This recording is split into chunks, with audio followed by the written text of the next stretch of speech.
Sir, पहिल्यांदा जी काही घटना झालेली ती कॅमेऱ्यात काय आहेत, जशी घटना झालेली आहे जशा त्यांनी सांगितलेलं आहे, पत्रकार पण बघतात त्यांच्याकडे पण आहे रेकॉर्डिंग वगैरे काय आहे.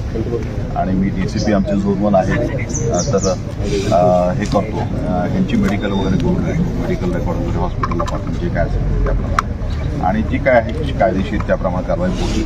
संबंधित अधिकाऱ्यांवर कारवाई असेल तर त्याच्यावरती कारवाई केली जाईल. त्याचबरोबर ती अधिकाऱ्यांचं पण काय म्हणणं असेल ते पण मला ऐकावं लागेल. त्याप्रमाणे देखील मला पूर्णपणे त्याचे निष्पक्षपाती जे काय असेल सगळं स्टँडर्ड. अधिकाऱ्याला त्याचं म्हणणं ऐकू नका किंवा त्याची बाजू समजून घेऊ नका असं आमचं कुठेही म्हणणं नाही.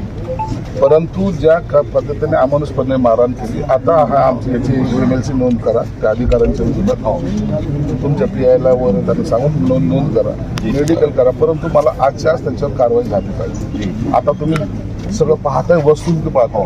बरं असं नाही की हे इतर कार्यकर्त्याला एखाद्याला केलं, तो माझी महापौर आहे, आता हे मीडियावाले यांचा काय संबंध याच्याशी? आणि कधी आजपर्यंतच्या इतिहासामध्ये काउंटिंगच्या दिवशी प्रतिनिधींचं आतापर्यंत भांडण झालेलं नाही. कारण की पब्लिक जी असते, आपण जे काही बॅरिकेड लावतो तर बॅरिकेडच्या पलीकडे असतो, त्यांचा कोसोदूर इकडे संबंध नसतो.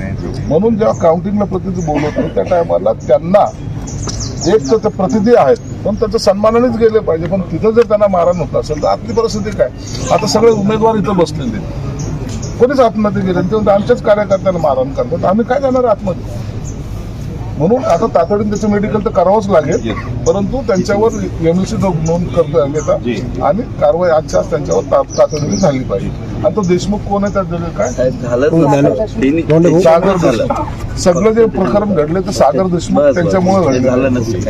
त्या सागर देशमुखवर कारवाई करायची तुम्ही सर्वांना सांगून द्यायचं. अधिकारी कोण अधिकारी? तुम्ही मला सांगताय ACP ACP तर नाही, दुसरा DCP तुम्ही आले हे सगळं काय नाही सर, मी घेऊन जातो त्यांना आणि मेडिकल करून जी काय असेल पुढील या बाबतीत बोललो त्याप्रमाणे MLC मेडिकल घेऊन असतो त्यांना